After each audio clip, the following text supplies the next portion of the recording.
Ka kaluar tani, kemi hyrë te pika. Faleminderit.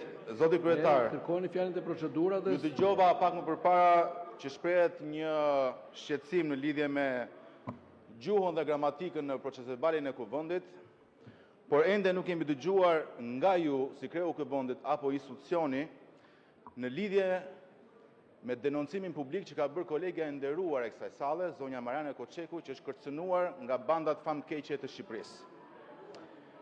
Kam ndjekur, teksa ka munguar komplet reagimi institucional, kam ndjekur edhe reagimin e kolegëve të së Majtës, të cilën e kanë quajtur një pretendim Instagrami, dhe madje dhe më rënda akoma duke thënë që sa kohë që banda e bajrave prezumohet e pafajshme, nuk mund të reagojmë.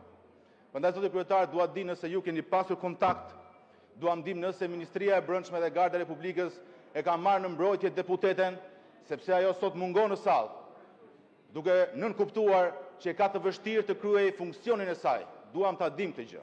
Nuk ka kuptim që sot në këtë seancë ne të miratojmë amnisti penale, të largojmë, të heqin nga burgjet keqbërës, ndërkohë nuk flasim për të rinj që dalin në shesh. Të rinj që po flet gjithë bota, që gjithë media ndërkombëtare më serioze po e transmeton live. Dhe ky parlament hesht.